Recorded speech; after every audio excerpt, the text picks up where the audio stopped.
پتہ ہے ہم پیچھے کیوں ہیں؟ کیونکہ ہم بہت نیچے ہیں۔ ہمیں ہمارے اسلام نے بتایا کہ منافق کا درجہ جہنم میں کافروں سے بھی نیچے ہے۔ بالکل صحیح سمجھے آپ، ہم منافق ہیں، اسی لیے تو ہم سب سے نیچے ہیں، اور یہی وجہ ہے کہ ہم سب سے پیچھے ہیں۔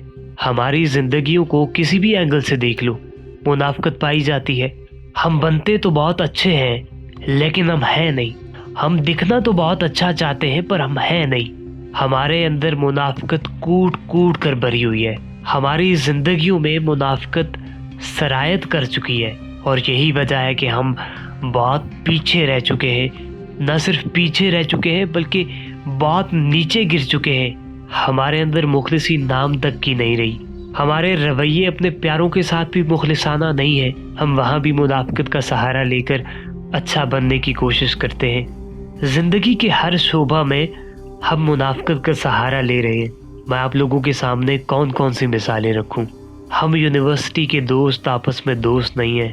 ہم کام کرنے والی جگہ پر جو آپس میں دوست بنے ہوئے ہیں وہ دوست نہیں ہیں۔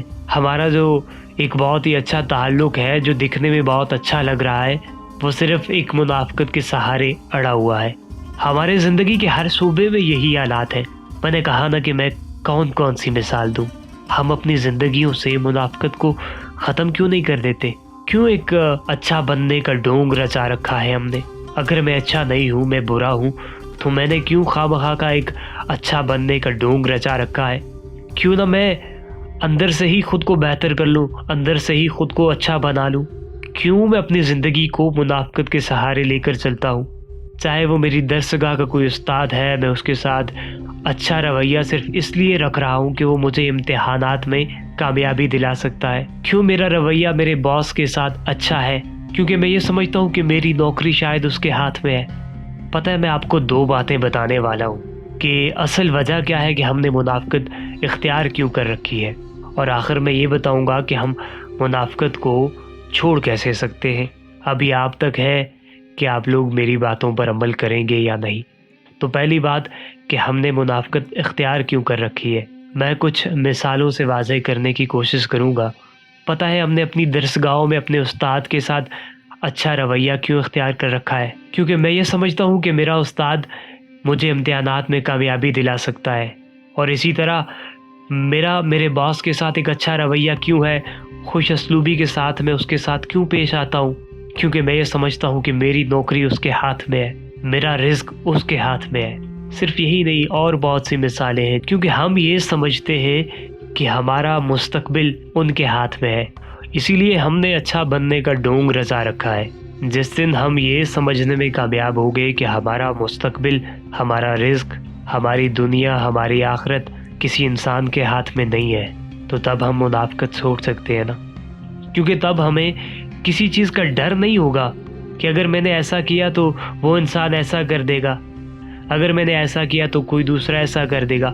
کیونکہ ہمیں ڈر نہیں ہوگا، کیونکہ ہم جو کچھ کریں گے ہم اپنے رب کی رضا کے لیے کریں گے، تو ہمیں امید ہوگی، پھر ہمیں یہ کامل یقین ہوگا کہ ہمارے ساتھ ویسا ہوگا جیسا ہمارا رب چاہے گا، اور پھر ہمارا یہ یقین بھی ہوگا کہ ہمارا رب ہمارے ساتھ کبھی برا نہیں کرے گا، کیونکہ ہم اس کے بندے ہیں، اور وہ اپنے بندوں سے 70 ماہوں سے زیادہ پیار کرتا ہے۔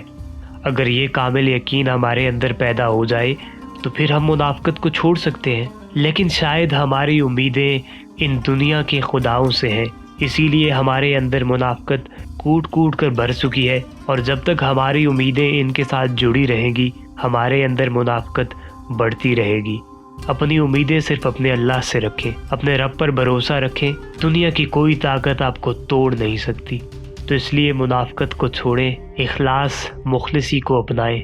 یہ سچ ہے کہ اس کے بعد آپ کے تعلقات شاید اتنے اچھے نہ رہیں، مضبوط نہ رہیں، کیونکہ آپ سچے ہو جائیں گے، لیکن یقین جانیے کہ وہ تعلقات آپ کو کبھی متاثر نہیں کر پائیں گے، کیونکہ آپ کا تعلق کہیں اور جڑ چکا ہوگا، اور جن لوگوں کا تعلق وہاں جڑ جائے انہیں پھر کسی چیز کی فکر نہیں رہتی۔ تو اپنے تعلقات وہاں مضبوط کرنے کی کوشش کیجیے، یہاں کے تعلقات کی کوئی اہمیت نہیں رہے گی آپ کی نظر میں۔ امید ہے کہ ہماری باتیں آپ کو سمجھ آئی ہوں گی، اور ہم یہ بھی امید کریں گے کہ آپ لوگ اپنی زندگی سے منافقت کو بہت دور دور چھوڑ کر آئیں گے۔ آپ کی سب باتوں کا بہت بہت شکریہ۔